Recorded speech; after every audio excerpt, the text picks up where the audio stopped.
welcome to a brand new episode of Seize the Moment podcast. Today we have a very special guest. Today we have on Wendy Dio. She's the president and owner of Niji Management.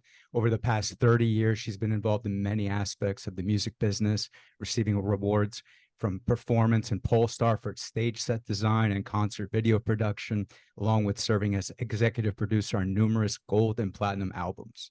She was the wife and manager of the iconic Ronnie James Dio, and in 2010, she co-founded the Ronnie James Dio Stand Up and Shout Cancer Fund, which has raised over $2 million for research, education, and early detection screenings. She's helped contribute to the posthumous release of Ronnie James Dio's book, Rainbow in the Dark, the autobiography, and Wendy was also one of the producers and prominently featured in the amazing documentary, Dio, Dreamers Never Die. Wendy, it's a pleasure to have you on. Thank you for coming on. Thank you for having me. And so, okay, what I usually do is I read a passage from the book, but first I want to say for anybody who doesn't know me, I mean, obviously some of our audience definitely won't know me. I am a huge Ronnie James Dio fan. So not only did I watch the documentary, I reached out to Sharon, who works with Wendy a couple of years ago. And so you guys actually sent me a copy of the book, which I was incredibly grateful for. So the autobiography of Dio, I probably finished it within about 4 or 5 days. I was just doing nothing but reading that book. One of the best books I've ever read, but one of the best, definitely music books I've ever read. So in terms of documentaries, I find that so I have two favorite documentaries. One was the one that recently came out about Tupac Shakur called Dear Mama, and the other one was Dreamers Never Die about Dio. So much to get into. First, I want to read a passage from the book. And this is a passage written by Ronnie from the chapter called Hungry for Heaven, which is one of my favorite songs ever. I would say it's probably one of my top 3 favorite songs. So Ronnie wrote, "If the last decade had taught me anything, it's not to make predictions. As the singer and elf, I could never in my wildest fantasies have imagined what would happen to me. Making music with some of the biggest rock artists in the world, cutting albums that would be talked about in the same way as records I had played and bowed down to when I was growing up. Starting over from the back of a car when Wendy and I drove 3,000 miles down to LA, and what so easily could have been the Last Chance Saloon, putting a band together and building it from the ground up to world tours and giant arenas. It sounds crazy, unreal even, but it's what happened. Where do I go from here? Well, right now, having just finished another show, I'll be outside signing autographs for the fans. Like singing on stage, writing your life in verse, or sitting remembering with Wendy, there's nowhere else I'd rather be." So we, in the documentary as well as in the book, we get this kind of contrasting picture of Ronnie. So we get the perfectionist side and how he focused on the music, who he was creatively, who he was maybe even with his bandmates. And then we also get the side of the fans, the side that we see. So I really quickly want to say that Krista Thomason, who was on our show a couple of weeks ago, she's also a huge Ronnie James Dio fan, and Bill Irwin, who's also been on our show. He's one of the editors and authors of the Pop Culture and Philosophy series. So they all attest to the type of person that Ronnie Dio was and how great he was, how gracious he was to fans. They both got to see him live, which I'm really jealous of. But can you talk a little bit about how Ronnie was in that contrasting way, that he was in some ways an enigma, but he was also these kind of extremes of personality. He was very serious when he needed to be, but he was also very kind and considerate and compassionate when he needed to be as well. And funny. And funny. No, he was a perfectionist. He was a control freak, as I am. On stage he was a big star and on his fancy clothes and everything. Off stage he didn't care about money. He did not care about clothes. He liked to go to Walmart and buy sweats and things and hang out at home. He loved to have his friends over. We have a bar at the house that we brought in the 80s over from a pub in England, and we erected in our house. And he liked to have his friends over, and we'd sit around and have drinks at the house. Loved his animals. Loved sports. Could not keep him away from sports. In fact, wrote most of his songs with acoustic guitar, sitting watching sports. The Giants. Yeah, absolutely. Yeah. So can you talk a little bit about that perfectionistic side? So I know we in the book with you guys, and I mean, we thought about it, and I guess we're going to cover it now.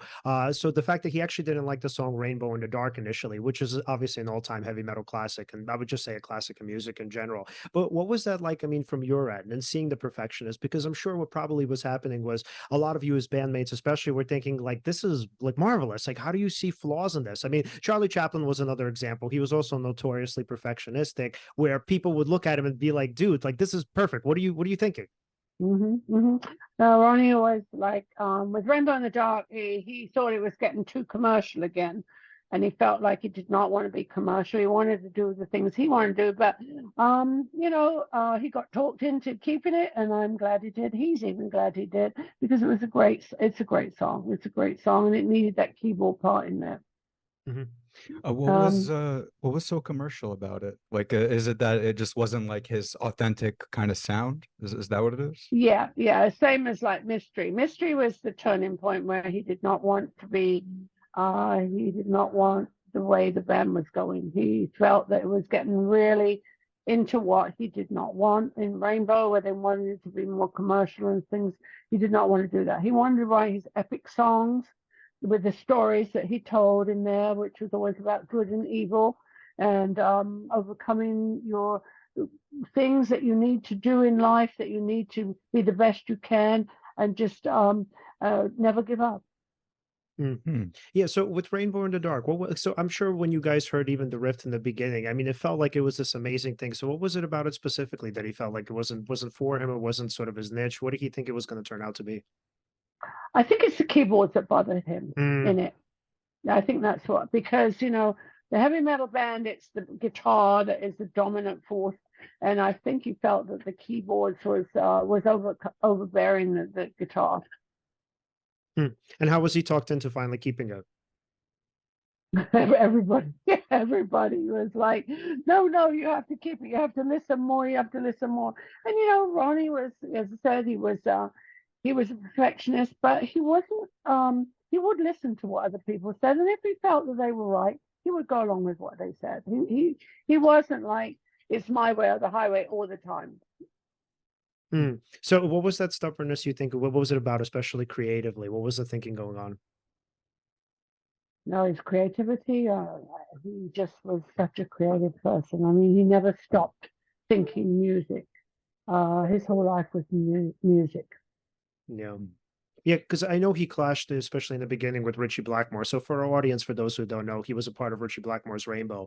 So Rainbow was this really wonderful combination. Ritchie Blackmore was just coming off of Deep Purple at the time. And so you would think, these two kind of rock gods together would have been a match made in heaven. Obviously, it was for a little bit of time. Then at some point, it kind of turned sour. But when you think about that combination, you now think of the strife between them. So can you talk a little bit about what it was like between the two of them in the sense of the creative differences they had?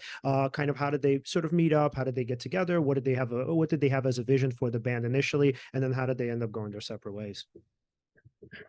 Okay. So I think originally, Ronnie, I met Ronnie when he was in Rainbow. So before I had met Ronnie, he was obviously, they had done like eight tours, worldwide tours as Elf, opening for Deep Purple.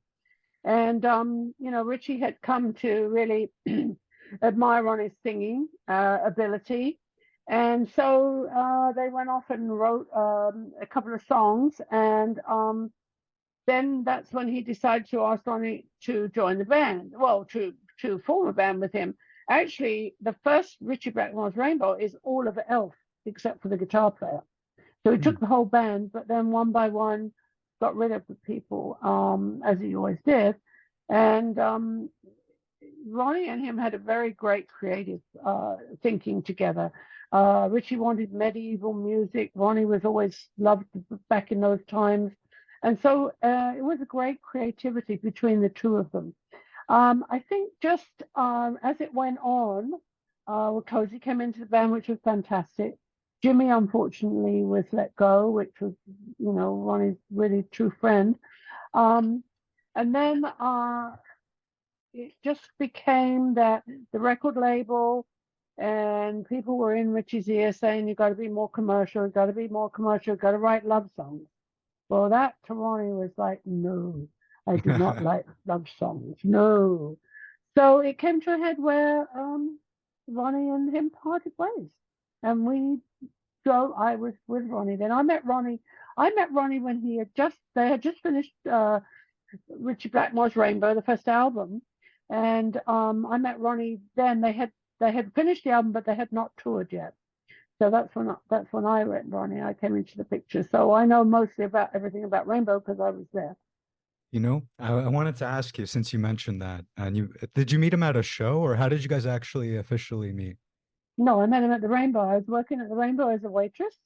Uh, I knew Ritchie and I knew Ritchie's wife. I knew all of them because I was a great Deep Purple fan. And so I was working there, and they invited me to go to a party.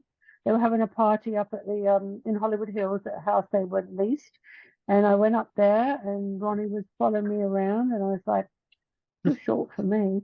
I should have passed him off to a friend, but we ended up talking and talking, and then we ended up going down to Denny's for breakfast with a bunch of people. It was like we were talking till I don't know 5, 6 in the morning. We went to breakfast and we went for a drive up to Malibu, and I just fell in love with his brain. I think that what we didn't really think it was going to be a full-time relationship. He was going on tour in a few weeks, so we just thought we would just be together for a couple of weeks, and he was really gone. And so that's what happened. And he left, and then he called me and said, "Why don't you quit your job and come on the road?" I said, "No, I wow. can't quit my job, but I'll come for a couple of weeks." And I went Mm. for the rest of my life. Mhm. Well, that's such a lovely story. And yeah, and then I remember in the book, it also goes into how you eventually and essentially became his manager. So that wasn't hmm your initial relationship, but how did Ronnie figure out that that's what he wanted for himself and for both of you? Well, okay, so when he left, well, when he went into Ritchie Blackmore's Rainbow, um, Richie said, "What about your manager?" Ronnie goes, "Oh, I love my manager." So I said, "Okay." So it was Ronnie's manager that managed Rainbow. So when Ronnie left the band, uh, and we were going back to California, he expected the managers to still continue managing him. Mm. But he said, "No, I got Ritchie." So Ronnie was left without a manager. So it wasn't my intention to be a manager. It was just that Ronnie decided that that was what it was going to be. Because I always managed the affairs of the money and everything. Ronnie didn't care about money. It was like, when I first met him, told him, when he said, "Quit your job," I said, "No, because I like to buy nice things. I like my money. I don't want to ask for money." He goes, "Okay, then well, you just take care of all the finances. I don't care about it." So I Hmm. always took care of the finances after that. And then it just like became, okay, so you're my manager. Wow. I Wow. did have a background in music. I had worked at Decca Records as an intern from when I left school, and I had worked for some entertainment attorneys in the music business. I was working at the Rainbow. I was doing some filming at the time, so I was like wanting to be an actress or something, whatever. Um, but didn't turn out that way. What would you say are the most maybe rewarding and challenging parts of having managed his career? Well, it's very challenging in the beginning because when he had come out of Black Sabbath, Hmm. um, we only had a solo deal, record deal, which wasn't very much money, and we had a small house that we had bought. We mortgaged our house because he, with the band Dio, it had to be as good and as big as Sabbath. We did a lot of things ourselves. If you had the first Dio album, which was an LP, inside there was a sleeve, and in the sleeve I had pictures of Ronnie and the band as young kids and different photos, and then on the back it was supposed to be a competition with Warner Brothers, but of course that never happened because record companies promise you things and they never do. So it was Yeah. all these things that I cut out and put in there, like you had to guess the songs, what it was. It was like Tara Woman and all these different things. You had to guess the songs, Catch the Rainbow, whatever. That never happened. We did that. I had to learn about production because we didn't have the money to hire a proper production person. So I learned about um, trailers and all the different dance decks and whatever all these other things were. I hired all the people. I hired the buses myself. I hired all the stuff. It was a lot of very, very hard work because a lot of stuff goes behind the scenes. And I was really a hands-on manager. And I think that doing all that stuff and not knowing what the album was going to do, not knowing what was going to happen, and seeing that first show when everything was just amazing. The kids, the reaction was amazing. I had goosebumps. I get goosebumps now talking about it up my arm, and it was like, yes, we made it. We did it. We did it. You know. Yeah. Yeah, and what's so incredible is that you think of, let's say, these two bands initially. So, I mean, Elf counts, but not as much as I would say, and I'm sure many, you would agree with me too, many people would agree. So, not as much as Rainbow as Black Sabbath. So, and I know the book talked about this a lot, and I want to kind of get a deeper insight into this because so you have a band like Rainbow. So, okay, Ronnie's like, I want to take the risk. I want to leave this band. He doesn't really know what he's doing. Then Sabbath comes around. Okay, let's say that's luck, right? Then, okay, it's not really working out with him and Tony and Geezer. And then it's like, oh, well, okay, now I want to start my own band. How does somebody do that? So you're already in two iconic bands. You get lucky once and you leave and you're like, oh, okay, great. I fall into Black Sabbath. Phenomenal. And then you're like, oh, well, hey, I want to do this again. What is the mentality of a person in that kind of state? Oh, well, that's where Ronnie was. He was a very special person. He wanted to do things what he wanted to do. And, if he didn't want to do it, nobody's going to talk him into doing what he didn't want to do. So he just was in charge of his own destiny. And he just did it. And he was fortunate enough to have the talent to be able to do that. Yeah. Yeah. And then so when he left Black Sabbath, well, actually, let's actually go back to the Ritchie Blackmore. So now he's leaving Blackmore's Rainbow. And how does he connect with Tony Iommi? And how does Black Sabbath get started? Because obviously now Ozzy's coming out of the band. He's going off and do his own thing. So, I mean, essentially they're looking for a lead singer. And how did they pick Ronnie? And how did Ronnie pick them? Actually, they weren't looking for a lead singer, and Ozzy was still in the band. Well, we drove 3,000 miles over to California with our dog and cat, and we didn't have any money because in Rainbow we'd been given a big house to live in and a nice car and everything else, but didn't really have any money. And so, luckily or unluckily, my grandmother had passed away and left me a little bit of money. So we used that. We bought a little station wagon and we drove with our little bits of whatever we had. We drove to California because I said, we have to go there. This is where you're going to have to form a band together. And he was working with Skunk Baxter. He was working with a bunch of different people, like 3 different bands. And he was at the Rainbow one night and bumped into Tony. And Tony and him got talking. And he said Tony invited him to go up to the house and listen to a song that he had, some music he'd written. And so Ronnie went up there and they started fiddling around, and Ronnie got some music together, and it was Children of the Sea. And they wrote that song. And then Tony decided he wanted to leave Sabbath and form a band with Ronnie. And then all of a sudden, Geezer was in and Bill was in and Ozzy was out. And so they started the band and decided they'd call it something else. And then they decided, no, let's just call it Black Sabbath. People carry on. I mean, was it frightening for Ronnie to replace Ozzy at the time? Because Ozzy was essentially on this road to being an icon, if not already so. Yeah, no, he... well, they were managed by Don Arden, and of course Sharon was the daughter. So Sharon took Ozzy, and Don took Sabbath, but they parted ways because this didn't go down what they wanted to do. So they parted ways. Mm-hmm. Yeah, and then so for Ronnie trying to replace Ozzy, was that at all on his mind, or was he just thinking, well, this is my own band and we're going to do something totally different? I don't know really what he was thinking. I know that it was hard to replace Ozzy. Right. The fans in the beginning would give him the finger and spit on him and things like that. But once they heard the band and they started listening to him and with him, they all came around because, there's not one band better than the other. Ozzy is an icon. He was the innovator of Black Sabbath. And that part of Sabbath is just as good as the part with Ronnie. It's just different. It's actually 2 different bands. Yeah, in the beginning, when a band changes the singer, all the like diehard fans, original fans, they're always like, what's I can't get behind this new singer. Who is this? All that. Yeah. But honestly, with Dio, you can't even say that.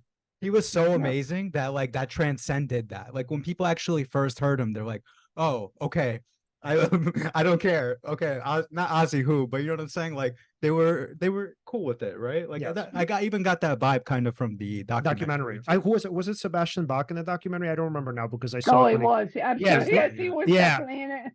yeah. So I don't remember. He's So a character. He's a real character and a big Dio fan. yeah. So I don't remember exactly the scene. So I saw the documentary in theaters when it came out last year. So I don't remember who it was, but somebody said when they were in their basement and then they had the album and then they're like, Black Sabbath, this is Ozzy's band. But the person, I think it was Sebastian, and then he put it on and then he heard Neon Nights and he's like, wait, holy shit. I went from like, oh, this kind of sucks to like, this is amazing. Like, this is so Right. amazing. Exactly. Yeah. Yeah, and Yeah. I would say the interesting and the most interesting probably part about Dio's music is it's all his themes, from my opinion. I mean, maybe I'm wrong. I don't know what the creative process exactly was, but it's all like, so if you look at the trajectory from from Elf to Rainbow to Sabbath to the band Dio, it's all his themes. Like it's these magical types, kind of like these warlocks, and Magica was its own concept album, and it's these kind Yeah. of like mythical realms. So what's so interesting is that the imprint was always Dio. So you're so right when you say that Black Sabbath of Ozzy, which was a little bit more mellow, and it was kind of it's a much more harsher, more political tone, whereas Dio took it into something way faster, and then it was way more sort of fantastical, and it was way more uplifting. There's also something about uplifting. Okay, thanks for saying that. Yeah, I was thinking there's something kind of like heroic, or like you think of like the hero's journey a little bit when you think of his It music. was It more almost melodic as well. More melodic. yeah, yeah, and it feels like it takes you. I don't know. It kind of. It almost takes you sort of like on a journey through the song, right? And you start kind And of like gives you a thinking, choice and gives you a choice between good and evil. You make your own mind up. Oh, okay. So now that we're on that, because I really want to talk about the themes of Dio songs. So actually, I want to ask Ashley a question. So our friend Ashley Oitach, so she's a huge Ronnie James Dio fan, but I'm going to first ask the question, then I really want to get into the themes of his music. I mean, this is going to be about it. So Ashley actually asked, she said something, I don't want to butcher her question. She said, what would you say are what are Dio's favorite songs out of the songs that he's written? And what were his least favorite songs that he's written? And why? Oh, least favorite song is Mystery. I know that one. Yeah. Especially if I was too commercial. I think that maybe in Angry Machines, he was being pushed to go into more of a industrialist way. So I don't think he was that happy with the album. His favorites, well, his favorite time of all time was in Black Sabbath. He loved being in that band because he said that they're such iconic musicians that each one of them had to keep up with the other ones because they were all so good. Wow. Cool. That's one of the things that I really am happy about, that he got to go full circle and be back with the Sabs at the end before he passed away. Yeah, the Heaven and Hell show is like the one thing I always regretted not going to. So what's so funny is I actually once had a dream where I was crying in the dream. So in the dream, I was either not in that exact show, but I actually was in the Heaven and Hell show in my dream, and I'm like, oh my God, Ronnie's alive! Like this is incredible, and I'm here, and I woke up. Yeah, that actually I've had many, many, many dreams where I think he's still alive, and then I wake up and he's not. Many, many dreams. I had them almost every night for at least 2 or 3 years.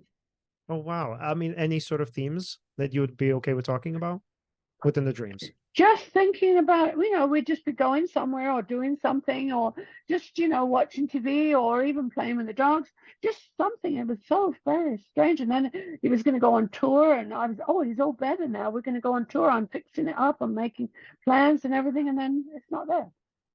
Oh, wow. I could relate to that. Yeah, I had I'll get personal. I was gonna talk generally, but yeah, like so when my mom passed, I would like have also those kinds of dreams where she's alive, we're interacting and all of that.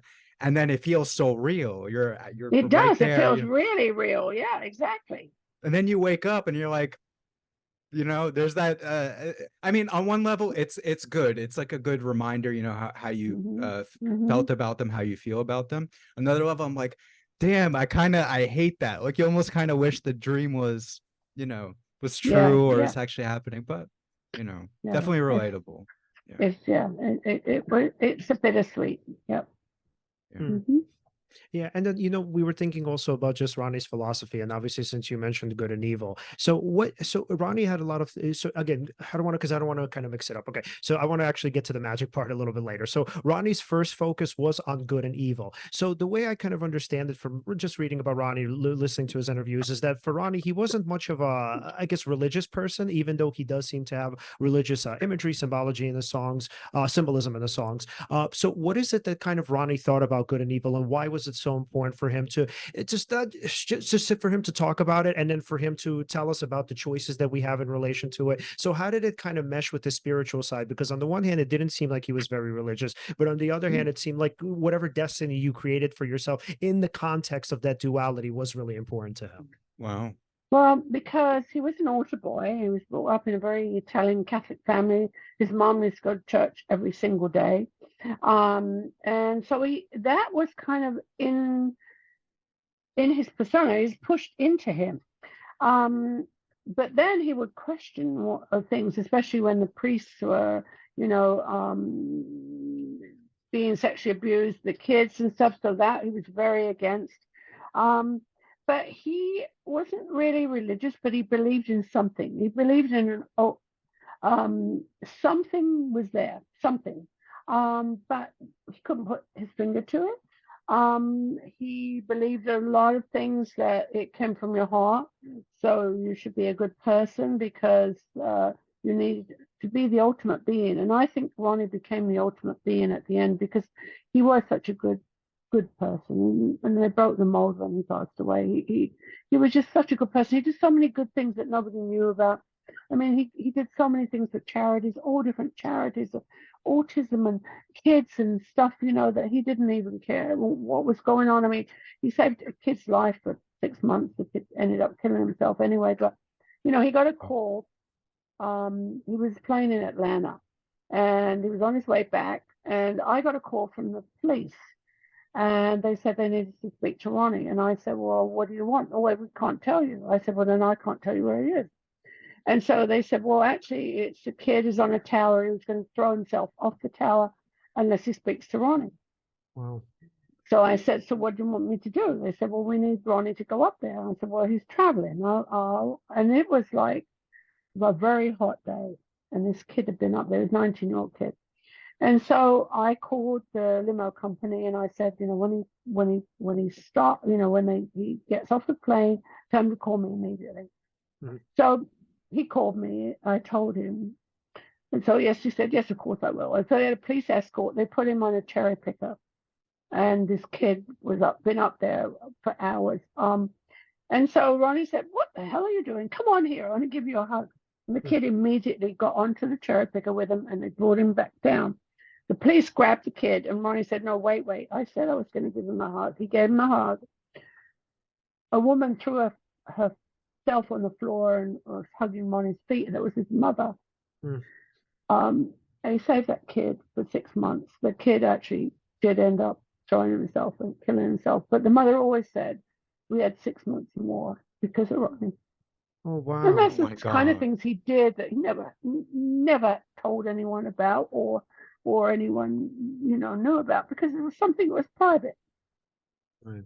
And you also got the sense from his music that that people were just really important to him and that he wanted to teach them. How come that was the case, you think, in your mind? Because like in the music industry, as I'm sure you know, I mean, we definitely don't have to get into this too much, but it's full of vultures, right? Like it's full of people who are pretty self-absorbed and they're kind of leechy. Right. And so why was it that Ronnie was so different? And especially for him in a kind of in that culture, why do you think it never really affected him to the extent of changing his character?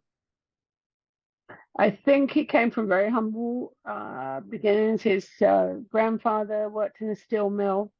His parents were, very upstanding citizens. They taught him good and bad and wanted the best for him.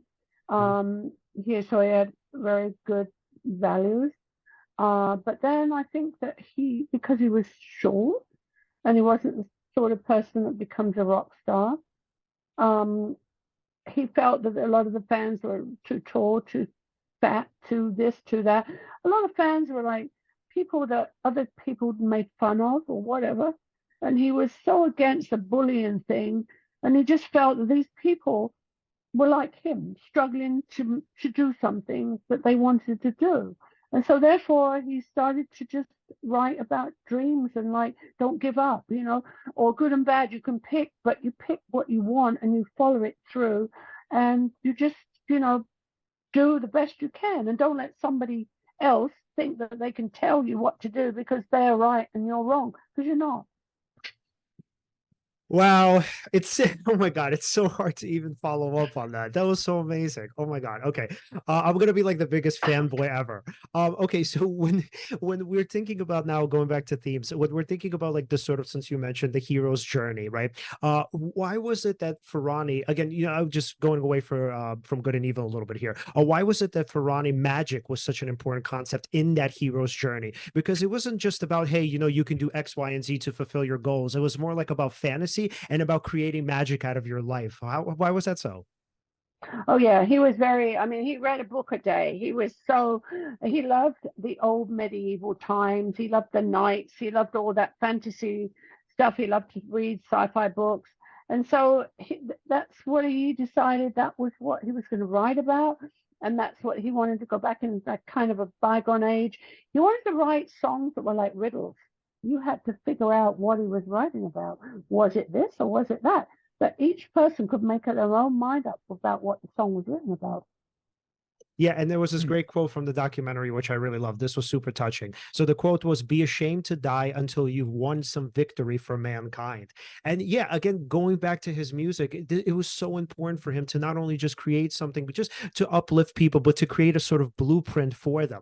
And what I really like was what did And I'm sorry, I just have to Nah, say go that ahead. since you just quoted that, Yeah. and I believe it's the guitarist who gave that quote at the end of the documentary, and That was Craig Goldie. Yep. yeah, and he said, Ronnie had nothing to be ashamed of after reading Right. that, and Yeah. that hit Yeah. so hard, like powerfully at the end. But I'm sorry. No, yeah.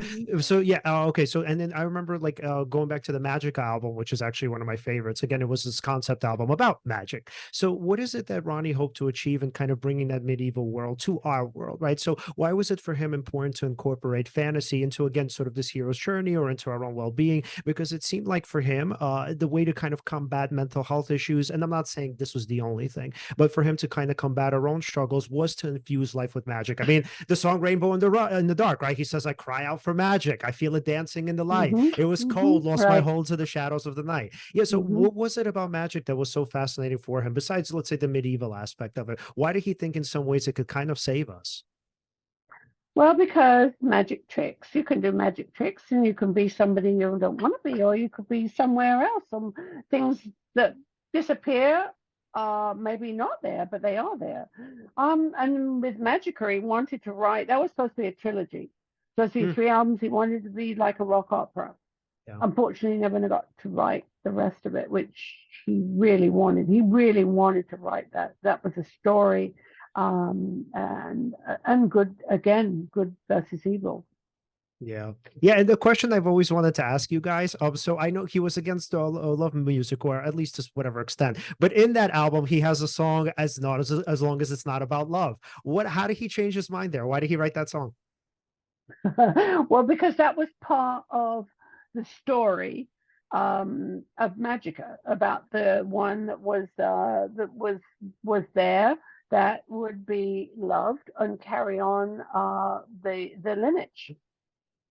Oh, wow, interesting. So for him, it was so as long as it's a part of a concept, the love Yeah. part wasn't. So it wasn't. Oh, okay. So it didn't feel like it was commercialized, like he was making a love song No, for the sake of no. money. Oh, it was because it was part of the story. So It was part of the interesting. story. Yeah. Yeah. So for did you want to ask something? No, go for it. I'll ask after. Okay. So yeah, so for Ronnie, what was it? Okay, so this is the part that was really for me really enticing and really fascinating about the documentary. So I'm gonna just go into a little bit of the background. So Ronnie was really popular in the 90s, the early 90s, definitely the 80s, obviously with Sabbath, and the early 80s and the mid 80s with Dio. And then so out of nowhere, kind of the heavy metal scene just sort of falls apart a little bit. And then bands like Rad and all these other people eventually grunge takes over, right? So what I loved so much about Ronnie is, and this is the part that I really want to ask you about, is how did he maintain his authenticity? Because I'm sure at that time the record labels were telling him like, dude, you got to change, man. There's so much going on in the world. And I mean, the world is always evolving, and there's always going to be the commercial aspect of, and you even mentioned that you guys were poor at a point, you were living off of an inheritance. So why is it that Ronnie felt like authenticity was important to him? And why is it that at the point, even when he's getting maybe dozens of people at a show where, like, let's say he was used to, hundreds of thousands. I mean, the people that I know, so like Bill Irwin again, who went to his, so by the way, Bill Irwin actually, so again, from the Pop Culture and Philosophy series, he was at the Sacred Heart tour. I was so fucking jealous of him. He was at the 1986 Sacred Heart. I think he was either at the Philadelphia show or maybe at one of the show, maybe New Jersey, something like that. But I was so jealous when he told me that. So Ronnie's here. He's selling out the Spectrum. We have the story about him going into Madison Square Garden, but obviously at that point you were telling him like, hey, dude, we should do Giant Stadium. You don't have to do the Garden. The Garden is too small for us. But Ronnie said, no, I want to do the Garden because it's New York. I've always wanted to be here. But how does he get to that point where he's going from hundreds of thousands of fans or tens of thousands of fans, and then now he's performing in front of dozens of people, and he's still saying like, no, I want to hold on to this because the people who love me, they love me for me. It's not about the money. Mm-hmm. Well, that was probably the most devastating time for Ronnie, to lose his record deal. He lost his record deal with Warner Brothers, as did Van Halen and a lot of people, because grunge came in and metal was out. He was so upset. I don't think he did anything for a year. Wow. I went out to find a label, and actually I found labels that were now independent, which I didn't know before, that the majors make you sign forever and a day, and it becomes theirs forever. You sign with an independent, and it's a license deal, and maybe in 5 or 7 years you get it back again. Wow. So I went and I found a German label for Ronnie. But of course, playing shows were not easy to book. We had to go to smaller places. But Ronnie wanted to carry on. He could have stayed home and not done anything. He didn't. Those fans were so important to him. Didn't matter if there was 80 people or 800,000. He was going to give his all, which he did. And he did some great shows at places where, one place I remember the keyboard player had to play in the toilet because the stage wasn't big enough. Yeah. But he wasn't, it was a hard time. It was a very hard time. And he wasn't the happiest that he would be, but he did it because he wanted to do it for the fans. He wasn't going to give up. He wasn't going to say, I've done that. And the funny thing is, now I have all the rights back because the 35-year law came in, so you can get your rights back. So I got my rights back, and guess what? Warner Brothers wanted to sign him. So we signed it to Warner Brothers on a license deal now. And they're fantastic, and they're doing a great job, and they're doing things, they're putting things out, BMG's putting things out, and they're all doing a great job. But when you license something, you have, not only do you license and get it back, but you have more control over the product of what's going on. And although I must say, Warner Brothers has always been very, very good, especially when Mo Austin was there. They always would, always talk with me about things they were going to put out, what was going on, and so on. So, but that was a very hard time. That was the hardest time, I think, out of anything. It was harder than leaving Rainbow. It was harder than leaving Sabbath. To lose the record deal was heart-wrenching for him. And what was he saying in return when people, I'm assuming, were pushing him to change and saying, like, look, you have to adapt? No, didn't even think about it. You're wow. wrong. I'm not listening to you. I do what I do. That's it. I don't care. There's 10 people. I'll do what I do. Wow. That's the right way. It paid off eventually, right? I mean, that period, as devastating as it was, I mean, there was the... It passed. Yeah. The metal thing goes round and round. It comes in, it's in vogue, then it's out of vogue. But there's always those fans. Those fans are there still. I mean, Ronnie's been past 13 years. I still have 2.5 million fans on our Facebook and webpage and everything. I mean, it's like those fans are so dedicated. They're so supportive. They're just amazing. And he loved his fans just like they loved him. And that was genuine. That was absolutely genuine. Oh, and also I would add one of the coolest things is so one of his favorite singers and mine, Jorn, and then one of my favorite singers, Johnny Gioeli. I mean, they're huge Dio fans. So now you have Yeah. these bands that are super popular now. As like there's a somewhat of a resurgence of heavy metal, especially with Jorn. I think he's super popular and definitely in some countries. But yeah, and there's this resurgence, and I mean they're bringing Dio back. I mean, Jorn does so many great covers. Rock and Roll Children is one of my favorite covers of all time, and then Johnny Gioeli. I mean, he performs Dio songs wherever they go, and I mean, I think he just did they just did the Axel Rudy Pell album, Diamonds Unlocked, and they just covered what was the Dio song? It was Lady of the Lake. So they just covered Lady of the Lake, which was yeah, it's right. So and then you have things like that where you have people pretty much as you two as well, obviously. But you have people creating a sort of continuing the legacy of Ronnie, which is really great. And I mean, again, these are the people who are they're sort of maybe not what would you say? They're popular to the people who are much younger, or maybe people who didn't necessarily grow up with Ronnie's music. You know Yeah, what's it's like interesting? with Stranger Things, that kid was wearing the Lost in Line denim vest, and it's great. What I think is great is that now is the only time ever I think that kids are listening to their parents' music, because all those bands were creators. They were all, innovators. You've got like Judas Priest, Deep Purple, Motorhead, all these people, Metallica. They're all creative of their own things, and you can only invent the wheel so many times. And it's really hard to do more music the same as what they did. They created it by themselves without all the internet, without everything. They just went and they did it and they pushed and they did it and they built up a fan base and they did it that way. It was the old way of doing things. And that way you get the fans are so loyal because they followed you all the way through.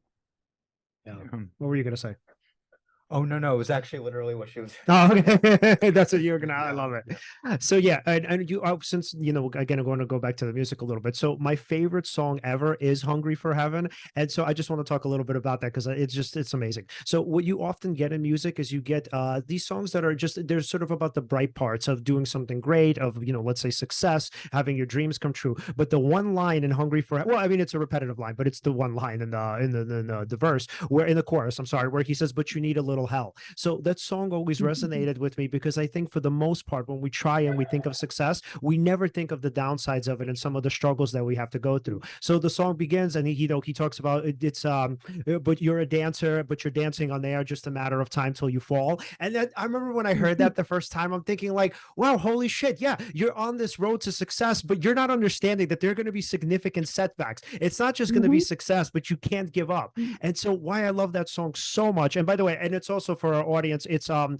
the movie Vision Quest, which was Madonna's, I believe, first ever television slash movie. It was. Yeah, first ever movie slash television appearance. Yeah, I love that movie Vision Quest. But yeah, Hungry for Heaven, where he tells you like, dude, don't worry about it. Yeah, you're gonna fall. Yeah, it's gonna get bad. Yeah, you're gonna have these setbacks, but that's the kind of point of it. So the way I kind of interpreted and what I took away from it was it wasn't just about the fact that like it wasn't just these facts of life. It was saying that this is also going to build you and it's going to make you stronger. Yeah. It's not that these setbacks are just in vain. Yeah. You actually need them because otherwise there would be no humility. And I think that for Ronnie, humility was really important. Very important, and that was what his whole thing was. You got to pay your dues. You're paying your dues. That's it. There's bad times, there's good times, but you're never going to have a perfect life. And so, pick yourself up and start all over again. Yeah. So can you talk a little bit about that? So being on Vision Quest and obviously now it being one of Madonna's first ever appearances.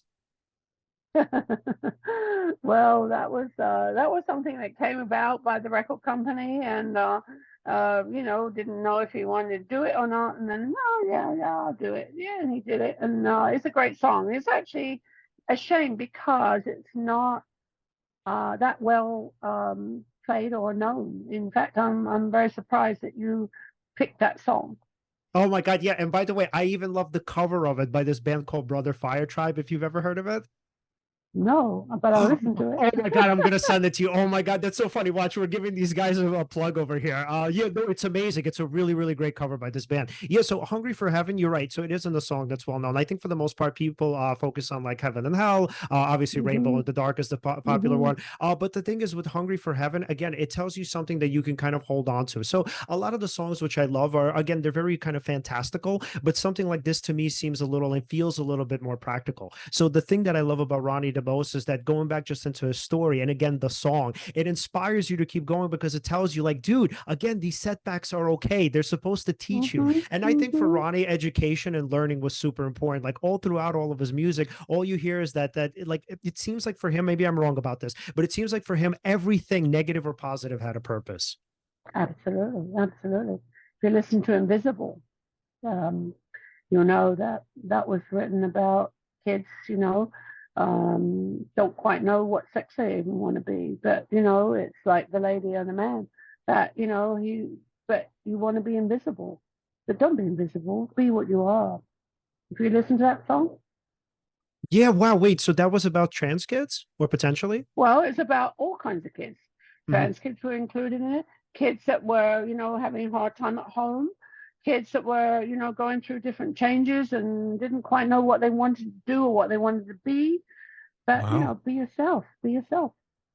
Yeah, wow. And that also reminds me now of the video for Rock and Roll Children, which is like one of my favorite music videos of all time. And also, yeah, and also the song, right? So it starts out, you have this kid who's working as a bellhop, and this girl, his girlfriend, I believe at the time. So she tells him, like, hey, what are you doing? You're selling out. And he says, no, like, this is going to give me money. We need to take care of ourselves. And then, of course, the thunder rolls, and then they end up going into the store, and it's Ronnie's the magician there, and the kind of the storekeep. And so what I love so much about the song, and this is something that I identified when I heard it the first time as a teenager. So I'll get into my background a little bit, especially since you mentioned yours. So when I was a teenager, I remember I felt like, so I had a really terrible relationship with my stepfather, and in the song and in the video, that's what happens with the kid. So you kind of have these like little flashback scenes as he's like going through his life, and then he goes through, they both go through these different realms. And so as they're going through these different realms, you see like this kind of like, so my stepdad wasn't necessarily an alcoholic, he was pretty emotionally abusive, but you have this scene where I think that father is an alcoholic, and then so the kid is like running away from him, and he's like, oh my god, and then the dad gets out the belt, and then he kind of runs into the maze, and then the girl runs, and then she's like in this hypercritical family, they have like all of these like pretty sweaters on, and then she runs away from that because they won't allow her to be authentic, and then they kind of meet one another, and there's this really great line in the song when he says they were paper and fire, angel and liar, the devil of one another. I was like, oh my god, that's so perfect. And so I love that Ronnie talks about these kids kind of meeting each other, and it seems like his music more than anything was a conduit. Like it was meant for people who were disaffected and people who were in some ways either tossed out or not necessarily tossed out. Absolutely. He was always for the underdog. Always, always, always. And, again, in the Jack Black movie, Tenacious D, Pick a Destiny, he plays the same part there, which Jack is such a funny person. He loved Ronnie, and that was just the fun things they had together. And Jack is always great. He's always at bowling things if he's not filming, and he's always a great supporter. Ronnie, he's just great. Oh, interesting. Can you talk to us a little bit about that, like how the movie came about and essentially how Ronnie got involved in this character in it? Okay, so Tenacious D did a song called "Pass the Torch," and everyone said it was written about Ronnie. So Ronnie said, "Oh, okay." So he listened to it and said, "Oh, okay." So he was doing a video called "Push." So he said, to Warner's, I'd really like to have. And then he listened to a bunch of songs that Jack was doing, and he was changing the lyrics around, but they were like Black Sabbath songs and Dio songs. He was changing all the lyrics around. I want to meet this character. So he asked Warner Brothers if they would ask Jack and Kyle to be in his video. And they did. They came and they changed the songs all around. They were busters, actually, in the video. And they were making fun of Ronnie's songs, which Ronnie knew because Ronnie wanted them to. And they just became really good friends.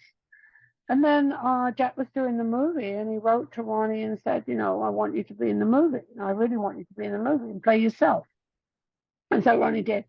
And they had such a good time together. They really had a good time. And that was a part in the documentary where, he was going to sing a part in the film. And Jack was like, oh, yeah, we got plenty of mics. And Ronnie goes, yeah, right. Okay.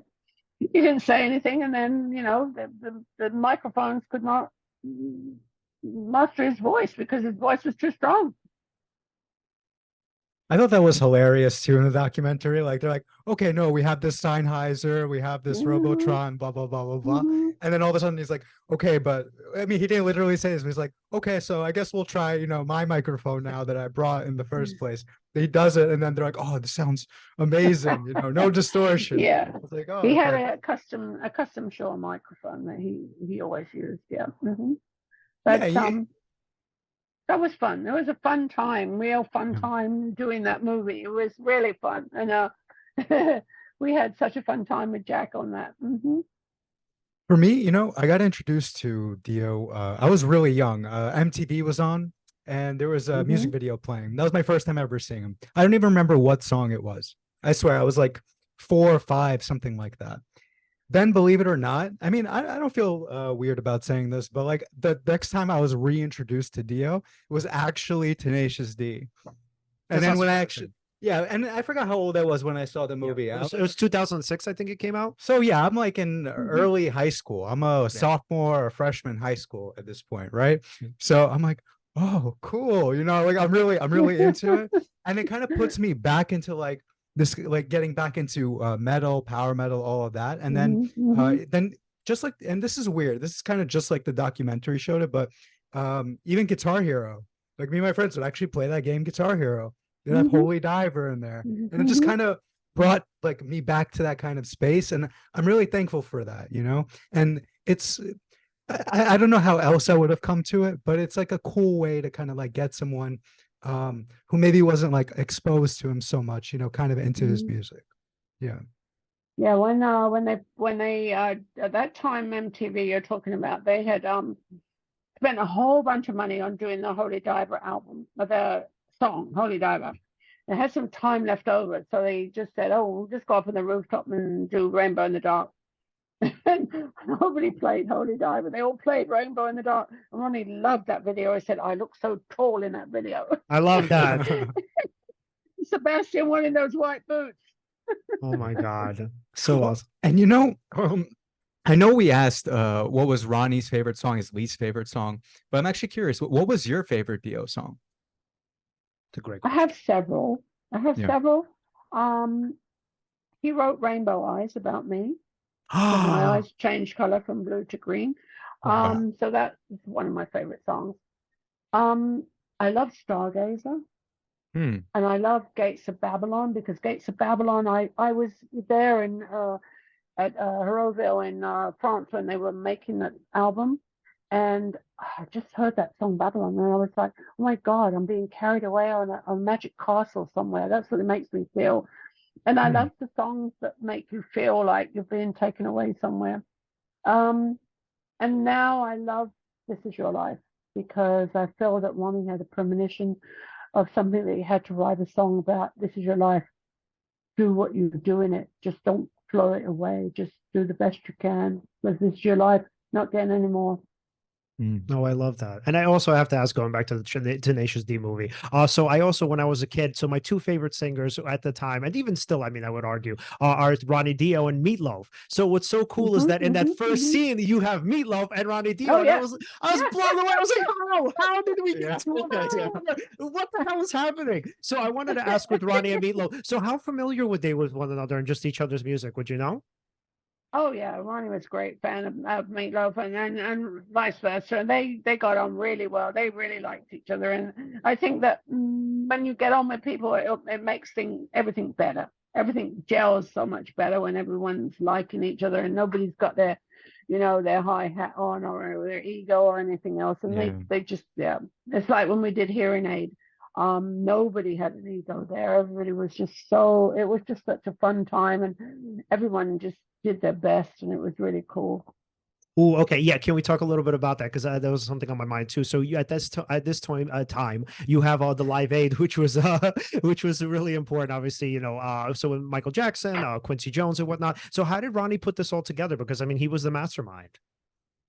Well, I was kind of upset that none of the metal people were asked to be in it, and when there were all those dirty metal people, don't want nothing to do with them. And actually, it was Jimmy and Vivian that got the idea together. And they came over and talked to Ronnie about it, and then Ronnie was like, "Oh yeah, great!" And he just took the reins and ran from there. And he started asking people, but he didn't really have to ask many people because they all just started wanting to do it, and they all just came in, and we had everybody who was anybody at that time, and that was really fun making that. There were all those people in the room and all those fun, all the antics everybody's getting up to. It was really good, really, really fun. Yeah, and it fits so well with Ronnie's charitable personality. So why was that so important to him at the time? Because he wanted to give back. He wanted to know that the metal people and the hard rock people cared as well. And then we raised, I think, over $1 million. And actually, when We Are the World, they sent the money there, and a lot of the government people took a lot of that money. We bought machinery for them to make things themselves, to sow the seeds and do all that stuff. So we sent machinery over there, so we knew that it actually went to the people that were needing the stuff, and not just the bigwigs. Oh wow! Did you want to ask I something? think Ronnie wanted to make a statement there that, you know what, we're not dirty heavy metal people. We care about people. Yeah, I love that. I mean, yeah, that's what you would take away from him. So, as you know, just because we want to be kind of conscious of your time, as we start wrapping up, what would you want what would you want the message to be from Ronnie's music going forward? Because I mean, obviously now we're all, and I would argue us too, where we're carrying his message forward, and I want to know specifically, what would you want that to be, and what would you want future generations to know about him? That he was such a wonderful person and cared about humanity, and that people should never give up their dreams, always carry on what Ronnie said, follow your heart, follow your dreams. Don't let somebody else bash you down and tell you you're no good. Don't let that abusive father tell you you're nothing, you are something, and you be that person. I love that. So, okay. And then now as we wrap up, so what do you guys have in the pipeline? What's coming out after the documentary? Is it the DVD, the Blu-rays are out? Okay, yeah, that comes out on the 22nd. I'm very excited about that because, the movie came out. We premiered in LA, we premiered in London, and it was in theaters all over the world, but only for a couple of days. And then it went, to Showtime. It's on Showtime, so the Americans can actually watch it, but no one else in the world can see it. So now that this is coming out worldwide on Blu-ray and on DVD, that the rest of the world is going to get to see it. And, Ron's got a lot of fans all over the world, and I'm really, really happy about that. What else have I got coming up? I've got on the 22nd of September, we have on BMG, Ronnie's last 4 albums that he made. It's coming out on vinyl in all different colors, and it's a really lovely, lovely package. Rhino is working on, I think, Last in Line next year. Doing a remix with somebody, I don't know who yet. We did one with Holy Diver this year with Joe Barishi, and it was a remix, and it was bringing the songs up to modern sound, and I think Joe did a fantastic job. So, we're looking at that. I'm with Ronnie's engineer, Wynn Davis. We're in the vault looking at and finding all kinds of gems. But, I don't want to flood the market. I like to put things out just like Ronnie would want, here and there, and just pick out gems. I think that, there's some unreleased material we found. There's a lot of stuff going on. I will continue letting the fans have more and more things of Ronnie's because, I want to keep his music and his memory alive for as long as I live. And then my daughter would carry on. I love that. And then okay, and then 2 things before we go. First of all, philosopher Krista Thomason, who was on our show a couple of weeks ago, she says, thank you so much for keeping Ronnie's legacy alive. And she also said, thank you so much for the work that you do with the Cancer Foundation, which she and all of us obviously find to be incredibly important. And then the other thing that I wanted to say is just, I can't even tell you how meaningful it is for me to meet you. I've been dreaming about it, thinking about it for years, wondering what this would be like. And this was everything I hoped for. Thank you so much for coming on. This for me was one of the best things to have ever happened in my life. Well, thank you. I'm sure it's not, but thank you. But you know what, guys? Thank you for your support because, without people like you supporting this, couldn't happen. So it's a double-edged sword. I need you as much as you need me because we need to put the message across and keep Ronnie's music and his memory alive. And that's what we're all doing. Absolutely, and will do. All right, Alan, final questions for Wendy before we wrap up? Yes. So if we wanted to follow you and follow your work, where can we do that? Oh, you can go on Ronnie James Dio site, Dio Cancer Fund, all those things tell us all the events that are coming up. We have the celebrity bowling coming up on the 16th of November again this year, which always raises a lot of money for our cancer fund. Next year we'll have the Rock for Ronnie in the park. So we've got lots of things. So if you go on to Ronnie James Dio site or the Cancer Fund, either one will tell you the events that are coming up and what we're doing and how we can, continue keeping Ronnie's music and memory alive and raising money for causes. We raise money for a lot of different causes, cancer being one, animals being another, and we just be kind. Just be kind. All those people that write nasty things that live in somebody's basement, just take one day and just do a kind deed. I love that. Oh my God, that's so great. Such a great message. Wendy, again, thank you so much for coming on. This was so epic. Thank you so much, both of you. It's been very interesting. Sometimes I do a lot of these things and some of them are like, oh God, say more questions, whatever. This was really interesting. I really enjoyed it. Thank you so much. Absolutely. Again, we immensely enjoyed it. We hope you have a good night. We'll be in touch with you soon. You too. Take care. Thanks a lot. Bye-bye. Bye. Bye. Bye. All right. So everyone, if you'd like to follow us, you could follow us at Seize the Moment Podcast on Facebook and on Instagram. On Twitter, we're at Seize_podcast. Like, subscribe, hit the bell on YouTube. And again, thank you so much for watching and see you next time.